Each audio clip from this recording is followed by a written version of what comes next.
Hi there, this is Lauren Kimball for ANI 245, and in this brief tutorial I'm going to show you how to bring your reference footage into Premiere Pro and slap a time code on it.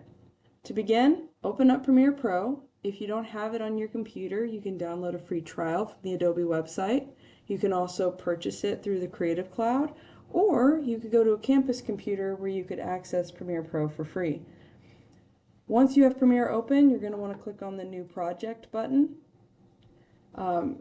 Over here is kind of like a browser window where if you wanted to load footage in preemptively, you can. I'm just going to ignore virtually everything here and go to project name and name this reference footage.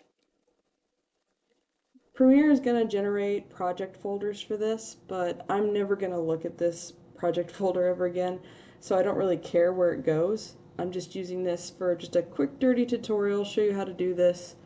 Just name the project and go to the bottom right hand corner and click Create. When you first enter into Premiere's workspace, generally it's going to load the Learning workspace, which is what you see right here. And I'm not a fan of this workspace, so what I want you to do is go up to Window, Workspaces, and change it to Editing. Okay, it doesn't look like there's a big difference, but trust me, there's a difference. Alright, so you don't really need to know necessarily what all these windows do. Let's just start with here at the bottom left-hand corner. This is going to be your project bin, for lack of a better term. All your files and sequences will be organized here. You can either drag and drop your reference footage from your desktop, or you can just double-click this window, which will open an import window. And this is the reference I'm going to use, just a really old video reference I took for a different project, and click Open. Now when I double click this, it's going to show me my reference footage in this window. This window is your preview window. So whatever clip you have selected down here, even if it's an audio clip or an image, it's going to show you a preview here. Now, what I love about the editing version that the learning version doesn't show is all this cool, like, basic info about your clip. So there's the name of my clip, the frame rate of my clip, etc., etc. This is the important portion right here, the frame rate. When we animate on 24 frames per second. So most of the clips that you record are going to be on 30 frames per second. Weirdly, this one is 14 frames per second. It will definitely mess with the playback just a little bit more on my clip than it would on a traditional clip that's 30 frames per second, but we definitely want to make this change so that the playback matches what we're going to be animating to. So I'm going to click on frame rate. Oh, I'm sorry, I was thinking of a different software. I'm going to click on my clip, I'm going to right click, and I'm going to go to Modify, Interpret Footage. Alright, sorry. So under the Interpret Footage tab, you can click on Assume Frame Rate and change this to 24, and then press OK. Alright, perfect. So now we have our clip and it has the right frame rate, so now we got to bring it into the timeline. To put it in the timeline, we have to create a sequence. I could just click New and create a sequence based on all these default templates. I'm not interested in that. Instead, I want a sequence that just matches my clip as I have it. So I'm going to grab the clip, hover it over this new icon, and drop it. And it'll immediately create a sequence based on the preferences of the existing clip. Okay?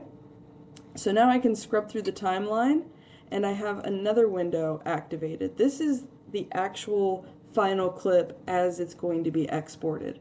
So if I had lots of clips put together in this timeline, I'd see all of them play out in this window, as opposed to this window, which is just going to show you one raw clip that you have selected down here. Okay? So now I want to go ahead and apply a time code. So over here, you can see that there are lots of different tabs next to the project bin. There's timestamps, media browser, libraries, info. Go to effects. On effects, I want you to type in the word time code. Grab the time code and drag and drop it on your clip. And so immediately you're going to get a nice little time code. After that, I want you to click on Effects Control. So right here next to the Source Preview, there's a tab for editing the different control options within your clip. You'd be able to play with the scale, the position, the timing. There's all sorts of things you can do in here.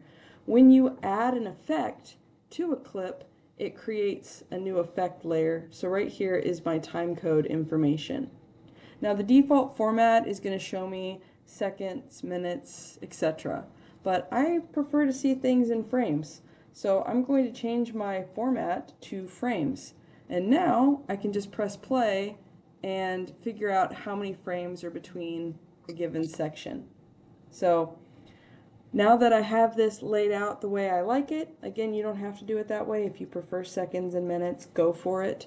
But I'm going to go ahead and export. I can just click File, Export Media, or I can press the hotkey Control M. All right, so here we have our export menu. I'm going to go ahead and name my file. I'll just call this reference demo. It's already going to kick to my desktop. Great. I can change my preset. Match source is going to give you the best fidelity clip, if it matters. If it's just something you want to kick out at a smaller frame rate, like right here you can see estimated file size, 89 megabytes. That's a bit big.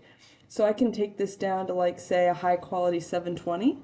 Okay, oh, well, that's more. I don't like that. Let's go with 480. There we go, 71. Is there any difference? Ah, what a bummer. There's barely any difference. So, oh, check that out. Adaptive low bitrate. Cool. If you don't care too much about the quality of the reference footage, if that's not a huge issue, change the presets and you can get smaller file sizes. I'm going to go ahead and keep the H.264 export format, but you can choose any number of formats that are, you know, presets within Premiere. And then you just click export. Voila! I'm going to minimize this window. And here's my reference footage with my timecode. All right, I hope you found that tutorial helpful, and I'll see you in class.